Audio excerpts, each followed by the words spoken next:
अगर आप mutual fund peddlers को इक्विटी सेविंग फंड्स के बारे में बात करते हुए सुन लेंगे तो आप उनमें इन्वेस्ट किए बिना रह नहीं पाएंगे। जो वो आपको बताएंगे वो ये है कि इन फंड्स ने लास्ट 1, 3 एंड 5 इयर्स में 14.92%, 8.94% एंड 9.20% डिलीवर किए हैं।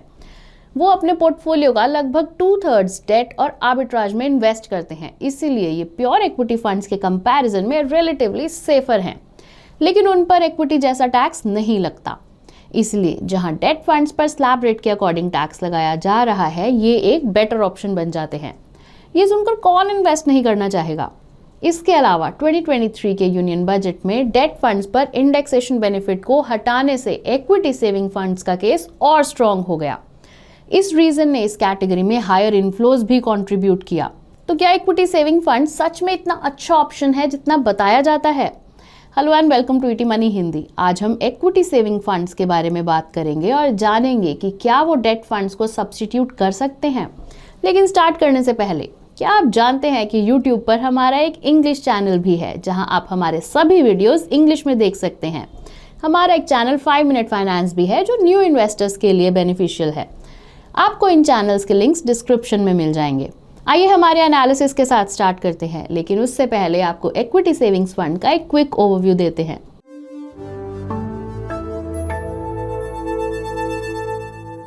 इक्विटी सेविंग्स फंड एक तरह के हाइब्रिड फंड्स हैं। सेबी के मैंडेट के अकॉर्डिंग इन फंड्स के लिए एटलीस्ट 65% इक्विटी और equity linked instruments and minimum 10% debt में इन्वेस्ट करना जरूरी है। ये इक्विटी लिंक्ड इंस्ट्रूमेंट कुछ नहीं बल्कि आर्बिट्राज है, इसीलिए ये funds equity, arbitrage and debt में इन्वेस्ट करते हैं। आपकी स्क्रीन पर chart largest equity savings fund in terms of AUM के करंट एसेट एलोकेशन को दिखाता है। आप इक्विटी, डेट एंड आर्बिट्राज में अलग अलग एलोकेशंस देख सकते हैं। ICICI prudential equity savings fund में सबसे कम इक्विटी एलोकेशन है 16.12%। अगर आप आर्बिट्राज के बारे में नहीं जानते, here's a quick explainer. Arbitrage दो मार्केट्स के बीच सिक्योरिटी से जुड़े प्राइस के बीच का डिफरेंस है, मोस्टली कैश और डेरिवेटिव मार्केट्स। आर्बिट्राज इन्वेस्टिंग इस प्राइस डिफरेंशियल से प्रॉफिट कमाता है, इसलिए इक्विटी मार्केट्स को इन्वॉल्व करने के बावजूद आर्बिट्राज रिटर्न्स जनरेट करने का रिलेटिवली लो रिस्क तरीका है। बेशक रिटर्न्स भी बहुत ज्यादा नहीं है और कोई भी आर्बिट्राज इन्वेस्टिंग से सिर्फ लिक्विड फंड जैसे रिटर्न्स एक्सपेक्ट कर सकता है। तो इक्विटी सेविंग फंड्स के डेट और आर्बिट्राज कंपोनेंट्स डेट फंड से मैच करते हैं, लेकिन सिमिलैरिटी यहीं खत्म हो जाती है। आर्बिट्राज फंड्स में इक्विटी कंपोनेंट भी होता है। जैसा कि हमने अभी चार्ट में देखा था, एक फंड में ये कंपोनेंट 36% तक है। यही इक्विटी कंपोनेंट है जो इक्विटी सेविंग्स फंड में सिग्निफिकेंट वॉलेटिलिटी ऐड कर सकता है। बेशक इससे उनका रिटर्न भी बूस्ट हो सकता है। इस पर बाद में डिटेल डिस्कशन होगा। सबसे पहले इन फंड्स के टैक्सेशन को डिस्कस करते हैं। क्योंकि equity savings fund at least 65% equity and arbitrage में इन्वेस्ट करते हैं, इसलिए वो इक्विटी लाइक टैक्सेशन के लिए एलिजिबल हैं। इसका मतलब है कि इक्विटी सेविंग्स फंड्स को 1 साल के अंदर रिडीम किए जाने पर गेन्स पर 15% टैक्स लगेगा और 1 साल के बाद रिडीम किए जाने पर अगर गेन 1 लाख से ज्यादा है तो उस पर 10% का टैक्स लगेगा।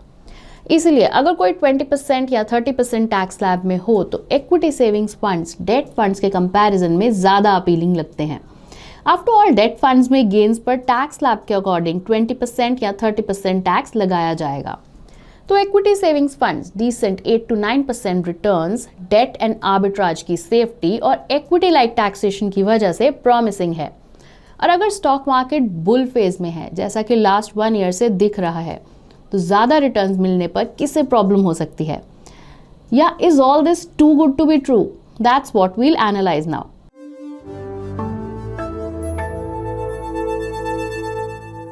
आइए अलग अलग टाइम फ्रेम्स यानी 1 ईयर, 3 इयर्स एंड 5 इयर्स में इक्विटी सेविंग्स फंड के रिटर्न्स का कंपैरिजन डेट फंड्स से करते हैं।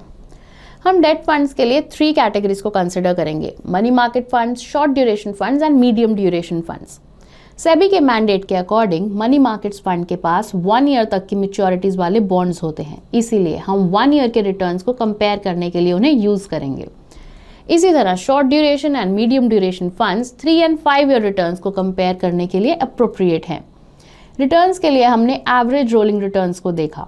रोलिंग रिटर्न्स में एक टाइम स्पैन में सर्टेन पीरियड के रिटर्न्स के सभी इंस्टांसेस होते हैं। सो फॉर एग्जांपल अगर ये 3 ईयर रोलिंग रिटर्न्स हैं तो हम 3 ईयर रिटर्न्स के सभी इंस्टांसेस के बारे में बात कर रहे हैं। इन इंस्टांसेस का फिर एक एवरेज निकाला जाता है ताकि एक नंबर पर पहुंचा जा सके, और ये नंबर एवरेज रोलिंग रिटर्न है। इस तरह एवरेज रोलिंग रिटर्न 2 डेट्स के बीच सर्टेन पीरियड में इन्वेस्टमेंट के परफॉर्मेंस का एक रिलायबल एस्टिमेट है। आपकी स्क्रीन पर टेबल में 3 डेट कैटेगरीज के कंपैरिजन में इक्विटी सेविंग्स फंड के 1 ईयर, 3 ईयर एंड 5 ईयर के एवरेज रोलिंग रिटर्न्स दिखाए गए हैं। अनसरप्राइजिंगली इक्विटी सेविंग्स फंड्स अपने डेट फंड काउंटरपार्ट्स के कंपैरिजन में सभी टाइम फ्रेम्स में बेटर परफॉर्म कर रहा है। आउट परफॉर्मेंस 2.8 से 4 परसेंटेज पॉइंट्स के बीच है, इसलिए ये कंसिडर किए जा सकते हैं।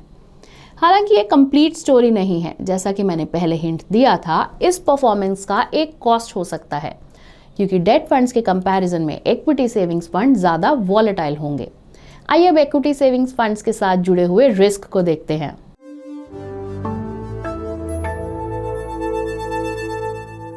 सबसे पहले रोलिंग रिटर्न्स की वॉलेटिलिटी को चेक करें, जिससे हमने अभी देखा है। वॉलेटिलिटी को मेजर करने के लिए हम स्टैंडर्ड डेविएशन मेट्रिक यूज करते हैं। स्टैंडर्ड डेविएशन जितना ज़्यादा होगा, वॉलेटिलिटी उतनी ही ज़्यादा होगी। There you are. Across time frames अपने डेट फंड काउंटरपार्ट्स के कंपैरिजन में इक्विटी सेविंग्स फंड्स ज़्यादा वॉलेटाइल हैं। वो 1 ईयर पीरियड के लिए मनी मार्केट फंड्स के कंपैरिजन में 4 टाइम्स ज़्यादा वॉलेटाइल हैं। 3 ईयर पीरियड के लिए शॉर्ट ड्यूरेशन फंड्स के कंपैरिजन में 30% ज़्यादा वॉलेटाइल हैं, और 5 ईयर पीरियड में मीडियम ड्यूरेशन फंड्स के कंपैरिजन में 6 टाइम्स ज़्यादा वॉलेटाइल हैं।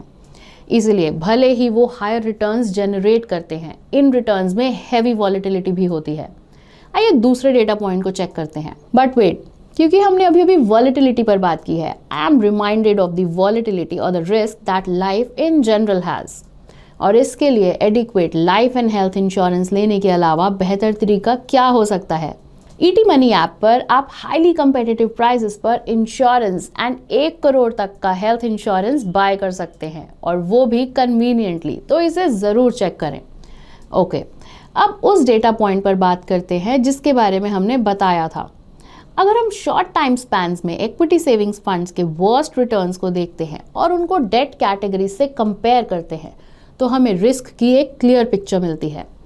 For example, equity savings funds के लिए वर्स्ट 1 मंथ रिटर्न्स -15.44% है।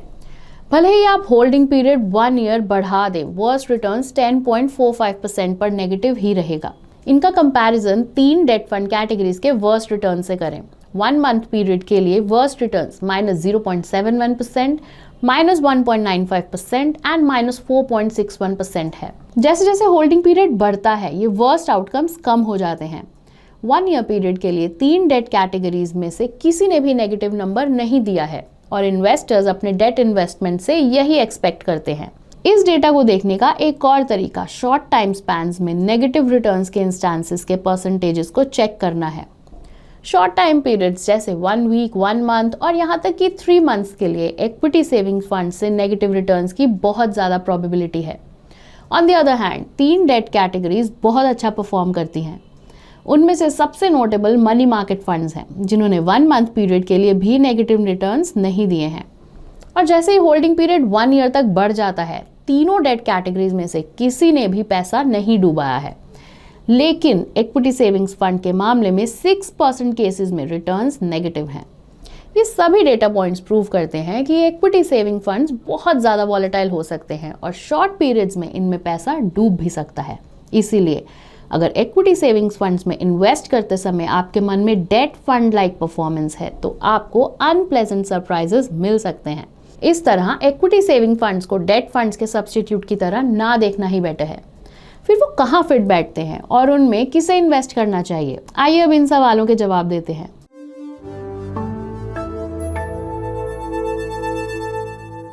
फर्स्ट थिंग्स फर्स्ट, ये एडवाइस दी जाती है कि इक्विटी सेविंग्स फंड्स को डेट फंड्स के ऑल्टरनेटिव की तरह ना देखें। इसीलिए अगर आपको डेट फंड्स में इन्वेस्ट करना है तो इक्विटी सेविंग्स फंड्स को ऑप्ट ना करना बेटर है।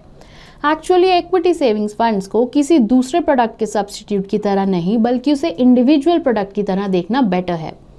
पोर्टफोलियो में इन फंड्स की पोजीशन को समझने के लिए अपनी स्क्रीन पर एक टेबल पर नजर डालें। 3 एंड 5 ईयर पीरियड्स में इक्विटी सेविंग्स फंड से नेगेटिव रिटर्न्स के इंस्टांसेस का परसेंट 0 हो गया है। इसीलिए इन पीरियड्स के दौरान पैसे डूबे नहीं। 3 and 5 years में उन्होंने सभी केसेस में 5% से ज़्यादा रिटर्न्स दिए हैं। 5 year पीरियड में इस बात का 82% चांस था कि आपको इन फंड से 5 to 10% रिटर्न्स मिले। Take a look at this table now. ये दिखाता है कि इक्विटी सेविंग्स फंड्स ने अलग अलग टाइम स्पैन्स में कितना मैक्सिमम एंड मिनिमम रिटर्न दिए हैं। 5 year पीरियड के लिए मिनिमम रिटर्न 7.37 है, विच इज़ गुड।